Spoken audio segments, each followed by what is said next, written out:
Good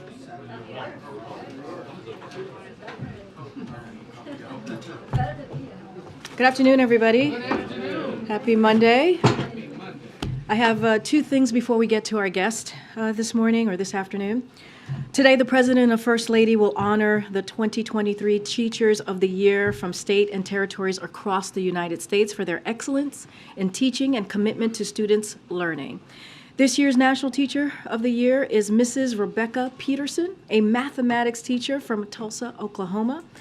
As a classroom teacher for more than 30 years, the First Lady is proud to continue this tradition of celebrating Teachers of the Year for their excellence in teaching and commitment to students' learning.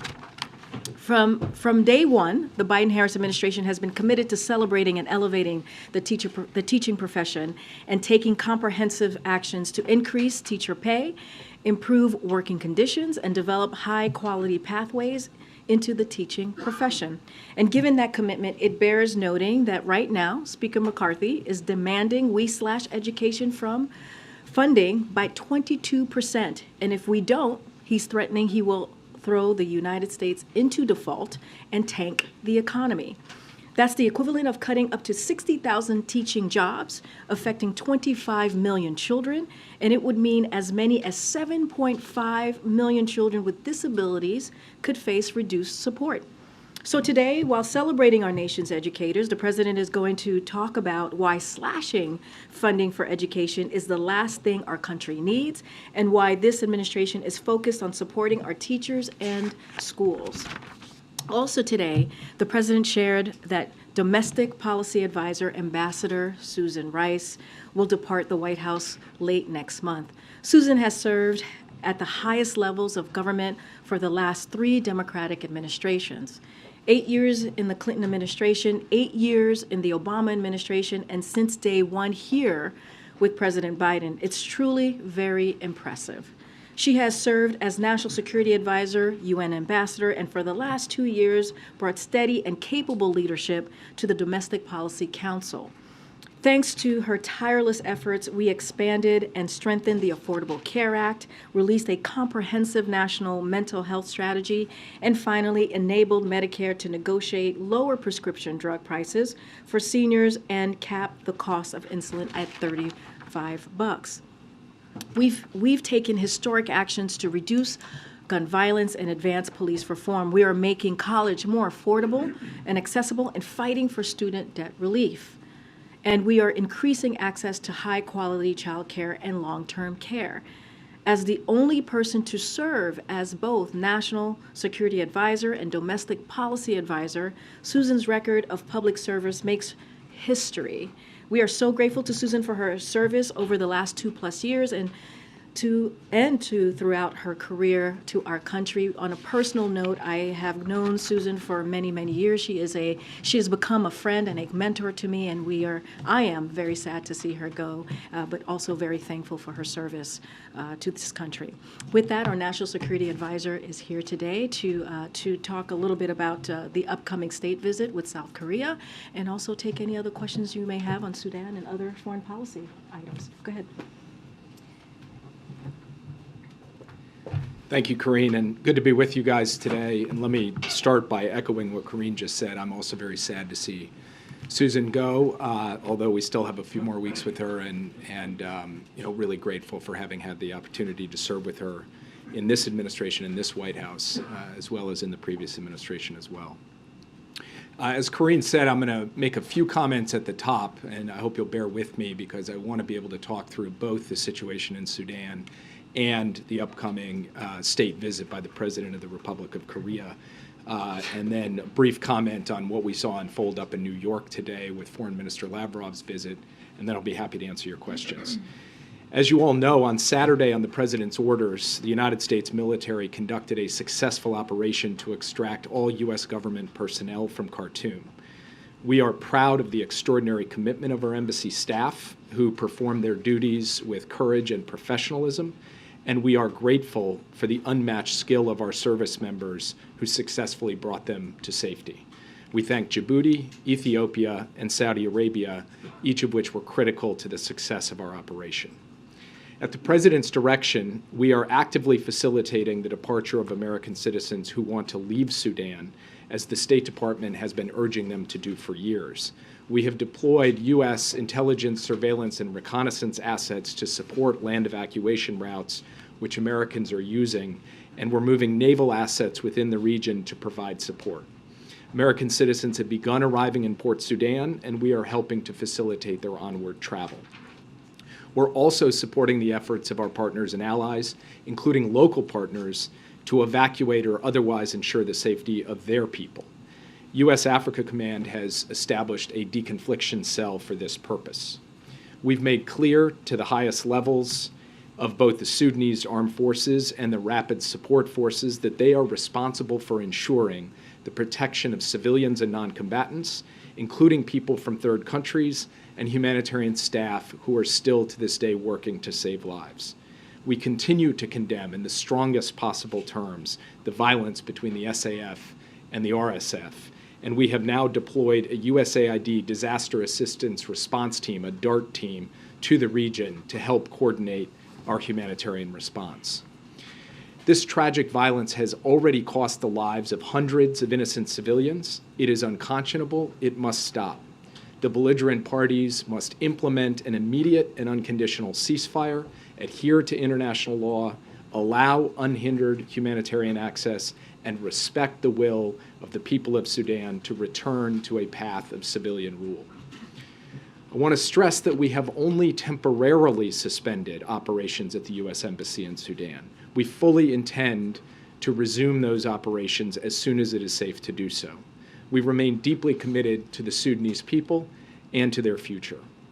Also, as you know, President Biden will welcome President Yoon for the White House's second official state visit this week, marking the first state visit by an Indo-Pacific leader during the Biden-Harris administration. This visit also marks 70 years of the U.S.-ROK alliance. We're celebrating the last 7 decades of this alliance, and we're looking forward to the next 7 decades.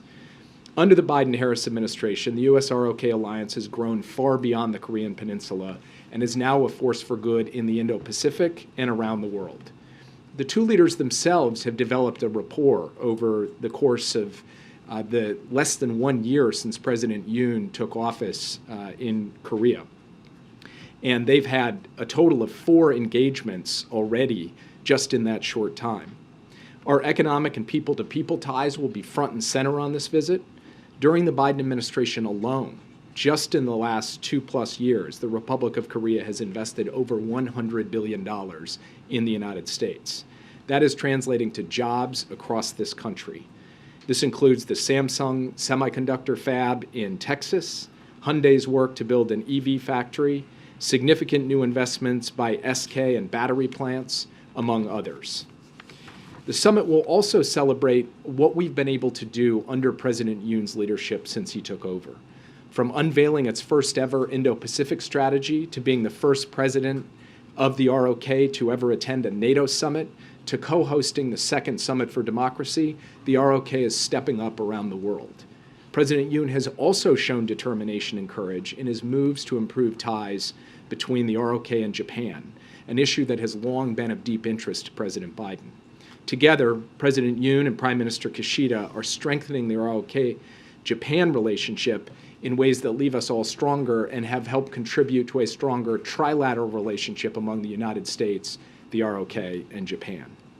This visit, of course, also comes at a critical moment as North Korea continues to develop its nuclear and missile capabilities. The two leaders will have a chance to consult closely on that. President Biden will reinforce and enhance our extended deterrence commitments to South Korea with respect to the threat the DPRK poses. The alliance remains committed to pursuing dialogue with the DPRK to achieve a peaceful diplomatic resolution to longstanding differences and to achieve the complete denuclearization of the Korean Peninsula. We are ready to meet at any time, at any place to address serious concerns, and we are open to the possibility of humanitarian assistance with appropriate safeguards to help the people of the DPRK. While we've long been focused on the Korean Peninsula, though, this alliance is doing far more than ever around the region and around the world. The ROK, for example, has stood fast in support of Ukraine since Russia's brutal invasion over a year ago. The ROK is committed to provide over $230 million in humanitarian assistance since Russia's invasion, which includes non-lethal military aid, medical supplies, and generators. And the ROK has also joined the international community by implementing sanctions and export controls on Russia. On Wednesday, President Biden and President Yoon will announce major deliverables on extended deterrence, on cyber cooperation, on climate mitigation, on foreign assistance, on investment, and on strengthening our people-to-people ties. And we'll have more to share on the specific deliverables tomorrow and going into Wednesday. Lastly, I just want to take a moment to recognize and lift up the words of Elizabeth Whelan at the UN Security Council today. As you all know, Elizabeth is the sister of Paul Whelan, who has been wrongfully detained in Russia for far too long now, despite our quite extraordinary efforts to bring him home, which the Russian government has repeatedly spurned. I've met Elizabeth, and I've felt firsthand what the UN Security Council saw up close today. She is an incredible voice for all of us who are outraged by the practice of wrongful detention. We'll keep working until we brought Paul home, and we will keep working until we brought Evan home and all Americans globally who are wrongfully detained or being held hostage. Thank you again for your patience in hearing me out, and I'd be happy to take your questions. Yeah. Starting on facilitating the departure of Americans from Sudan, what is that American boots on the ground? How many of the estimated Americans who are there do you intend to get out, or can you plausibly get out of the country? Well, first, we have not put American boots on the ground in Sudan other than for the brief period that we brought the military in to evacuate our personnel. We have placed ISR assets, intelligence, surveillance, and reconnaissance assets over the land evacuation route to help facilitate safe travel by land from Khartoum to the port of Sudan. And we have started to see a more regular pattern of convoys begin to arrive, including convoys that have Americans in them. Once at the port, then, we are using diplomatic facilities in neighboring countries to help those Americans with their onward travel so that they can get safely out of the country. We anticipate that this route will continue to be available for Americans who are looking to leave, and convoys continue to get organized, depart Khartoum, and arrive at the port of Sudan. As I mentioned, we have also begun to move naval assets for any potential contingencies off the coast of the port of Sudan. Those are the major ways in which right now we are providing the kind of support and facilitation to help Americans who want to leave be able to leave, and Americans are in the process of availing themselves of that. And as I said before, we have seen Americans begin to show up in the port of Sudan. Yeah. Thanks, Jake. I'm just following up on that, and maybe this is what some of the naval assets are for in terms of contingency planning. Are there U.S. emergency assets outside of or beyond the intelligence capability and assets that could be called on should one of the convoys that has U.S. citizens inside of it come under attack? So I don't want to speculate about a particular contingency, but I will say this. The president, immediately after the outbreak of violence several days ago, did order the deployment of capabilities to the region to be able to deal with any number of contingencies. Some of those capabilities were used to be able to get the personnel from our embassy, and the military has walked through the specifics of that. Capabilities in countries near Sudan remain available at the president's disposal should they become necessary. We don't at the moment have any plans to put those to use, but we are prepared for a range of contingencies, and the naval assets will add to that, but that is not the sum total of what we have available in the region should it be necessary. Yeah. Thank you. After I know what was a busy weekend for you, you say the U.S. is temporarily pulled out of Sudan and will return when it's safe to do so. Who is responsible for the safety or the security of the U.S. Embassy right now? And curious if you'd respond to the charges over the weekend that, in essence, the Biden administration now has lost 2 U.S. embassies during the president's term. And then I've got another on Lavrov, if you don't mind. Go ahead. Well, so first, what I would say about the question of security at the embassy compound outside Khartoum is that I don't want to get into specifics on how it is that we are taking steps to ensure its continued security, only to say that we had a contingency plan in place. We are now executing that contingency plan. That can't guarantee, obviously, the security of the embassy, but we believe that we have put steps in place to be able to protect that compound in the days and weeks ahead, and that we do intend to resume operations as soon as we are capable of doing so.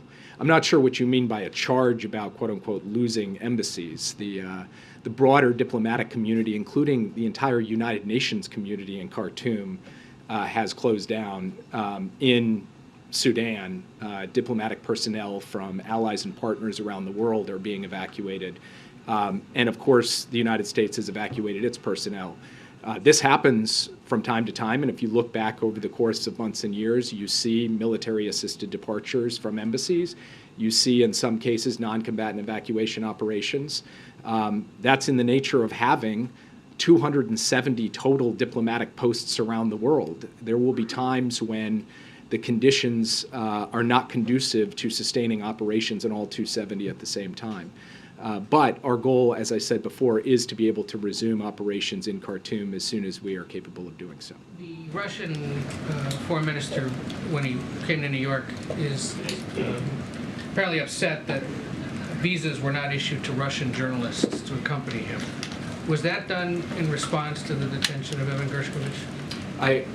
As you know, when it comes to visa matters, that is a matter for the State Department, who is statutorily charged with the responsibility of taking visa applications and responding to them. So it wouldn't be appropriate for me to comment on that. I'd refer you over to the State Department.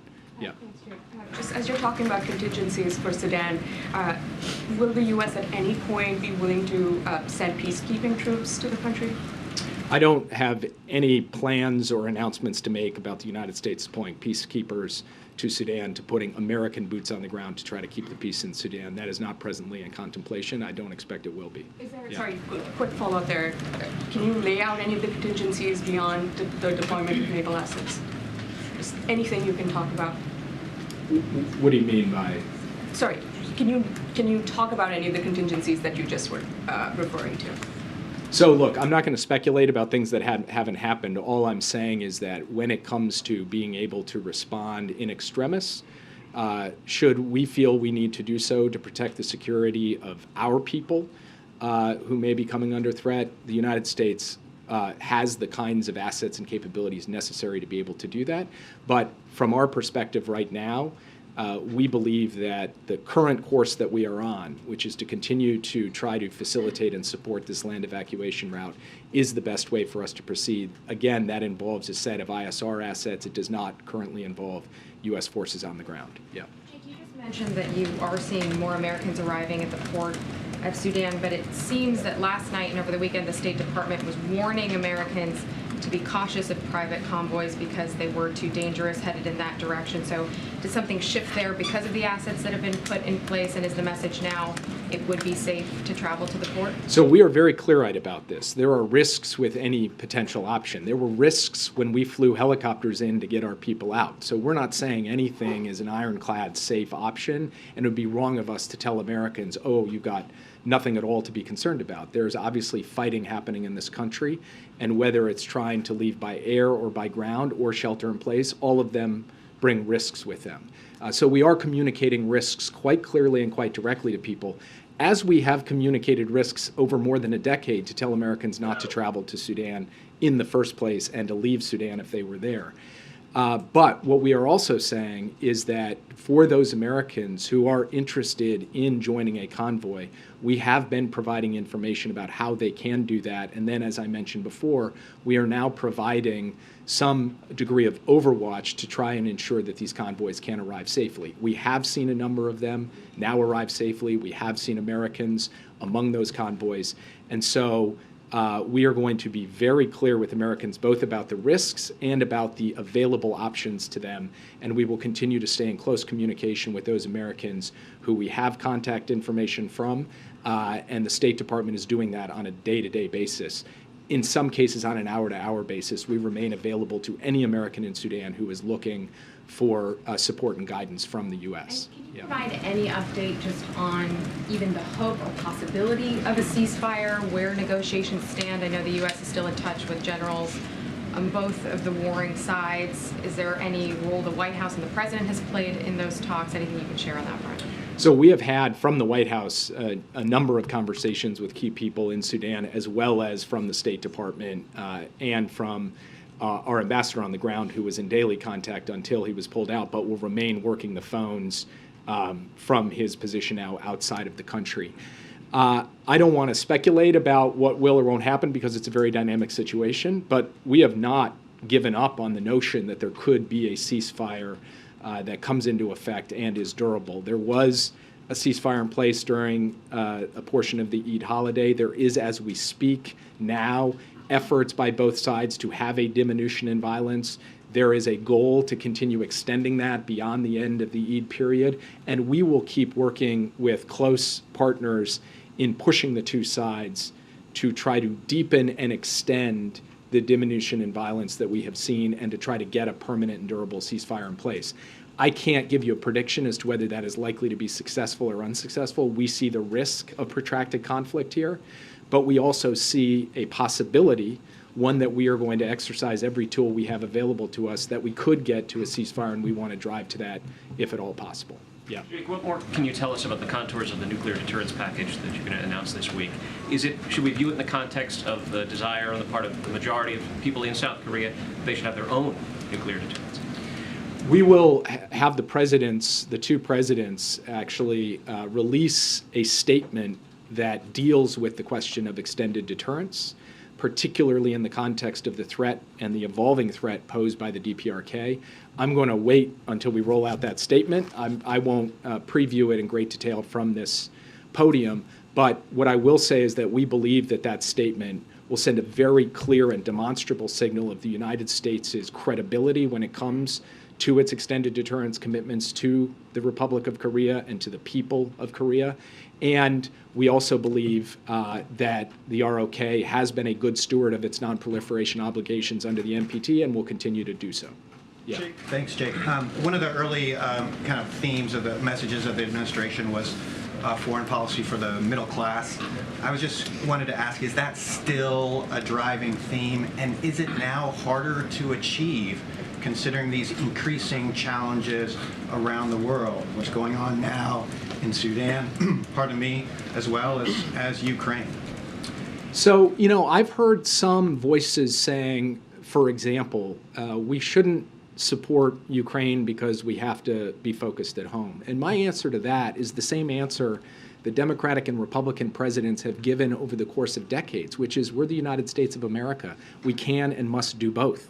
We can look after our people at home and make far-reaching investments in the middle class here for good-paying jobs for years and decades to come, while also standing up for the values that we hold dear around the world, including the value of freedom and freedom for the people of Ukraine. We are capable of doing both, and that's not an abstract proposition.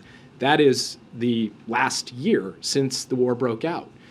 In that time, we have not only mobilized an international coalition to resist Russian aggression and to protect Ukraine as a sovereign and independent country, we have also made historic investments in clean energy, in infrastructure, in technology, in the United States, investing in this country in ways that are going to make the middle class stronger, more vibrant, and bigger than it was when President Biden took office. So from my perspective, the United States has significant obligations around the world, obligations that relate directly to our national security and to the well-being of working people here in this country. We will discharge those obligations. We will do that while at the same time putting in place the most significant set of investments in more than a generation in working people, middle-class people in the United States. And so I think the results speak for themselves. And the answer is yes, we still are committed to a foreign policy for the middle class. Yes. Thanks, Jake. You said from the podium that the U.S. government has been telling Americans not to go to Sudan for more than a decade, and if they're there to leave. Obviously, that message has had limited impact because there are thousands of Americans who were living in Sudan when this fighting broke out. Is there more that needs to be done for Americans in countries where you think they should not be to drive home that message in a more direct way so that they're not in harm's way when danger erupts? Look, Americans are free people. We cannot dictate where they travel, tell them they must go or not go to a particular place. We can only give them the best, clearest, most sustained, most consistent advice. And we have been as clear, as consistent, and as sustained as we possibly can over the course not just of this administration, but previous administrations, to tell people about the dangers of living in Sudan. I would also point out that the American people do need to understand, as I've stood at this podium and said in other contexts, like in Ukraine, it is not standard practice for the United States to send in the U.S. military into war zones to extract all American citizens. We didn't do it in Libya, we didn't do it in Syria, we didn't do it in Yemen, and no, we didn't do it in Ukraine. Afghanistan was a unique case involving the end of a 20-year war that the United States was centrally involved in. But Americans should understand that we will go to great lengths to support and facilitate their departure from difficult circumstances, that we will try to protect them from harm as best as we possibly can, but that there should not be a broad expectation of a massive military operation to seize an airport or otherwise evacuate people from a country. And that has been the pattern over the course of many years. It is the exception, not the rule, for us to do something like that. Yeah. So when it comes to those great lengths you just mentioned, Kirby this morning said that right now, you know, it's not very safe to try and run some larger evacuation, but should we take that to mean that there is a willingness to conduct a larger scale evacuation if and when conditions improve, or no? Well, there's certainly a willingness to take steps to help Americans be able to get out of the country. And if those steps in a risk analysis included, you know, potentially facilitating civilian flights or anything else along those lines, the president has asked for every conceivable option to be able to help Americans. We would like to help as many Americans go as possible, but we want to be able to do so in a way that is fundamentally reducing overall risk, not increasing overall risk. That's the calculus that we're making on a day-to-day basis. And right now, we believe that the best way for us to help facilitate people's departure is, in fact, to support this land evacuation route, as well as work with allies and partners who are working on their own evacuation plans as well. Can you just take us a little bit behind the scenes of the president's decision to evacuate the embassy on Friday night? What was it that tipped the scale for him to realize, you know, this is go time? I think it was a combination of three things. One, the opportunity presented itself because it became clear to us that this was a viable operation, that we could run it, we could do it, and so he thought, okay, you've given me an option that will be successful. Second, it became clear also that there was a decent likelihood that we would see some form of protracted conflict, even if punctuated by moments of ceasefire. And so we couldn't just wait for the end of this all. And then third and finally, there were considerations, which I won't go into great detail here, involving how long you can sustain a platform with a full complement of U.S. personnel living at an embassy indefinitely, while fighting is raging and supplies are difficult to obtain. So you put all of those things together. The president felt this was the right moment. It was the right opportunity. He directed his military to seize that opportunity, and they successfully carried out the mission. Yeah. Thank you, Jake. On Ukraine, I wanted to give you the opportunity to respond to a former White House stenographer who this month outed you as an anonymous senior administration official who briefed reporters on Air Force Two en route to Ukraine in 2014. He says that you spoke about giving aid to the Ukrainian national gas industry just days after the second son had secretly joined the board of a Ukrainian gas company. He says he considers you part of a corrupt influence peddling conspiracy. He wants to testify to a Delaware grand jury about it. Do you have a response to that? And were you part of a corrupt influence peddling operation involving the Biden family in Ukraine or any other country? No. Yeah. Thank you so much, Jake. Two questions. One about the conversation I had with your counterpart from Brazil about the Lula comments on the war in Ukraine. Do you believe that conversation put the episode behind, smoothing the situation, and today Brazil condemned the violation of Ukraine territorial integrity at the UN Security Council? So right now, do you have confidence you can count on Brazil on the matter? And then I have another question about the delegation going to Colombia. I had a good conversation with my Brazilian counterpart, Ambassador Amorim. We covered a wide range of issues, including Ukraine, and including some of the public comments that we had seen. It was constructive. It was detailed. We agreed we were going to follow up and have a further, longer strategic conversation about the full range of issues that the U.S. and Brazil both face around the world, and I'll leave it at that for now. But I do have confidence in the fundamental underlying strength of the U.S.-Brazil relationship. It is a relationship of two great democracies, two peoples who are dynamic and innovative, and there's a lot of good work we can do together, including, for example, in protecting the Amazon, and President Biden just made a significant announcement of U.S. support for a Brazilian initiative to be able to protect the Amazon. That's the kind of thing that we should build on, even as we take on these difficult geopolitical challenges together as well. Yeah. Yeah, quick question. Sorry, is that we're both in the same line? Yeah, go for it and then. Okay, thanks. Okay, thank you. Going to the state visit, is the question of South Korea contributing to Ukrainian ammunition supplies going to be part of the something they'll discuss, whether that's via the U.S. or directly to Ukraine? Thank you. Well, I will disappoint you by saying that I'm not going to get into the private conversations that they will have about Ukraine. Obviously, Ukraine is going to be an important topic of conversation. The president will thank President Yoon for the $230 million in non-lethal assistance they have given, the support on sanctions and export controls, and then they will have a chance to talk about the military situation on the ground there. But I'm not going to go further or get ahead of the president in terms of that conversation that will take place when President Yoon and he meet here at the White House on Wednesday. Yeah, I'll take the, and then I'll call it a day. So.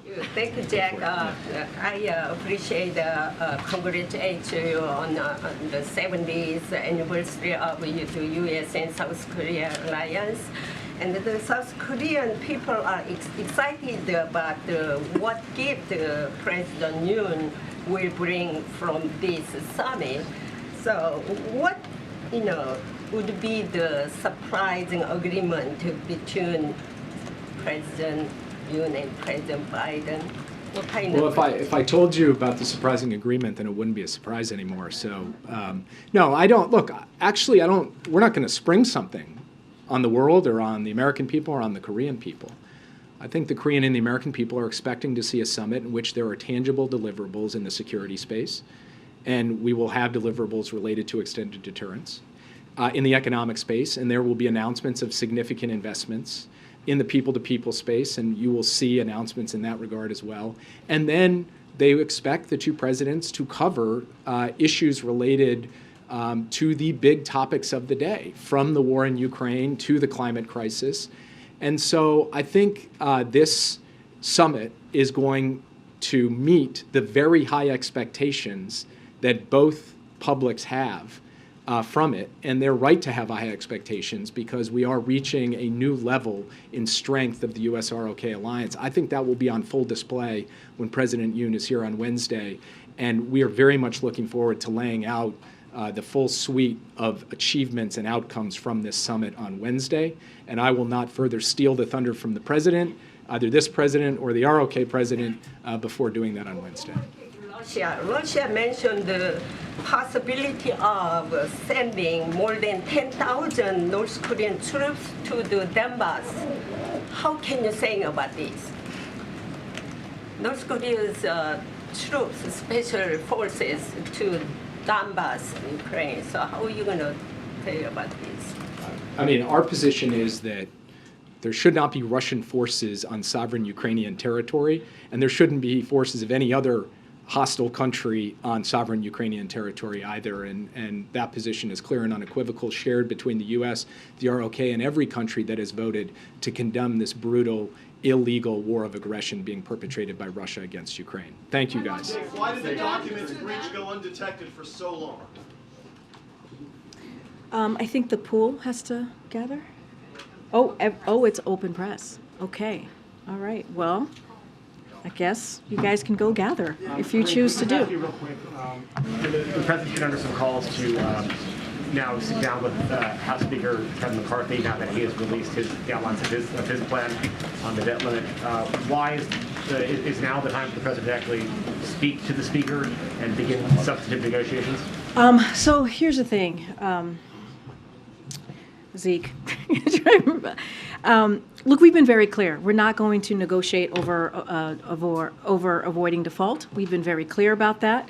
The administration is going to have a conversation with leaders over the budget, over the spending cuts. We've been very clear about that, and we have said that from the beginning of this process. That look, we'll have that conversation. But when it comes to default, when it comes to their constitutional duty, that is something that they can do today.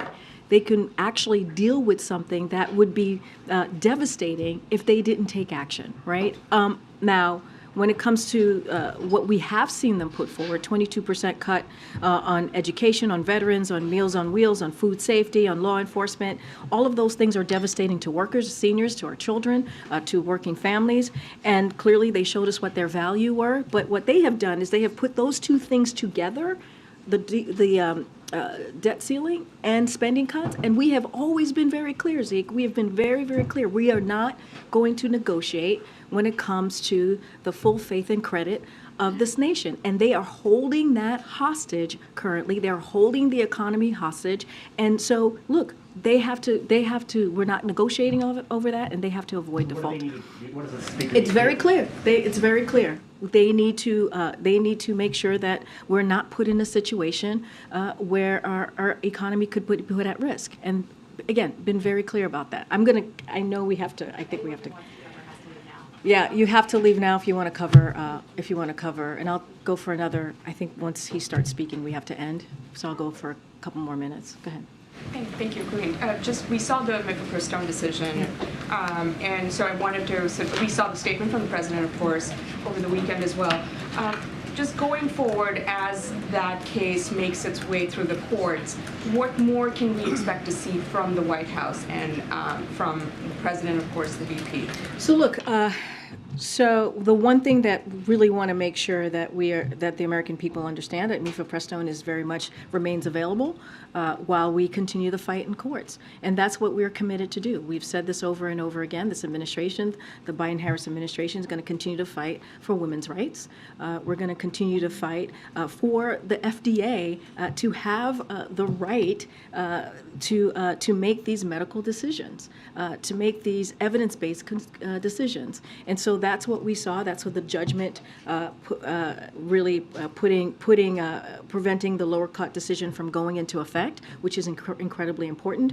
But we are going to continue to fight, and we're going to continue to call on Congress to codify Roe. And that is something that you saw in the president's statement, something that you've heard from the president many times. Again, the fight continues. We're going to continue to fight for millions of women who are across the country, and that will not stop. So just a specific question on that. A lot of retail pharmacies, the pharmacy chains around the country, are going through this certification process to keep the pill available, or even in some situations make the pill available for the first time. Can you give us an update on where things stand? Is the White House working with HHS, because that regulatory change was proposed in January? Is there any update on that? Because I don't have an update. That is something that HHS can speak to much more directly. What I can say from here is that we believe that we will prevail in the courts. We believe that the law is on our side, and we're going to continue to fight for millions of women across the country. Go ahead, Joey. Yeah, thanks, Karine. I want to follow up on what Zeke asked there. Senator Klobuchar on CNN yesterday said that President Biden should sit down and negotiate with the Speaker on the budget, but also made clear that the spending cuts and should not be tied to the debt ceiling. And so would President Biden sit down with McCarthy to debate, to negotiate their different budget proposals, or what is the position? So I want to be very clear here. The House Republicans' position is unless the President and the Senate agree to their entire agenda, that they're going to default and crash the economy. And that is dangerous. That is something that we're going to continue to call out, and it is unreasonable to do.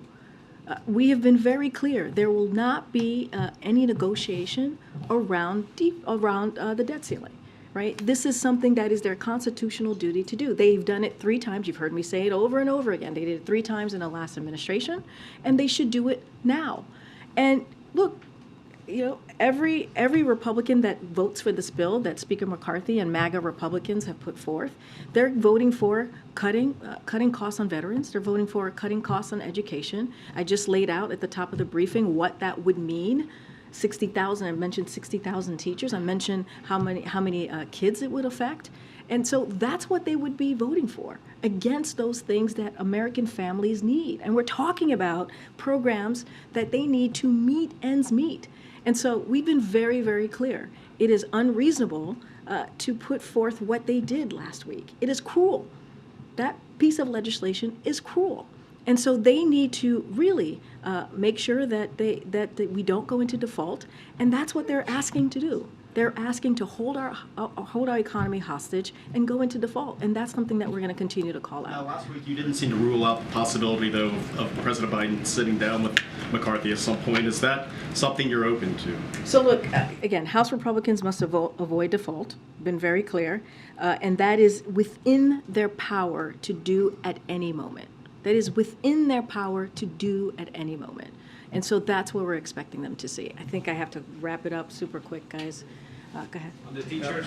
In the Ralph Yarl shooting in Kansas City, local leaders are calling on the DOJ to step in and pursue hate crime charges. Is that something that the White House would support? I'm not going to get ahead of DOJ. That's something that they need to decide. We've been very clear about Ralph Yarl. As you know, the president spoke to him and his family last week to wish him a speedy recovery. And we've been very clear on how we see moving forward when it comes to gun violence, and Congress to do more, Republicans in Congress to do more. Person said Biden the president was politicizing the situation. Do you believe that the president was I'm sorry, I didn't hear the governor of Missouri said the president was politicizing the situation. What the president is doing is trying to protect families and communities across the country. That's the action that this president has taken the last 2 years, doing almost 24 actions and executive orders to make sure that we are stopping taking steps to stop an epidemic that we're seeing with gun violence. And that's what he should do as president. Now we ask the House Republicans to do the same, to have some courage so we can protect our families and protect our kids. Thanks, everybody. I'll see you tomorrow.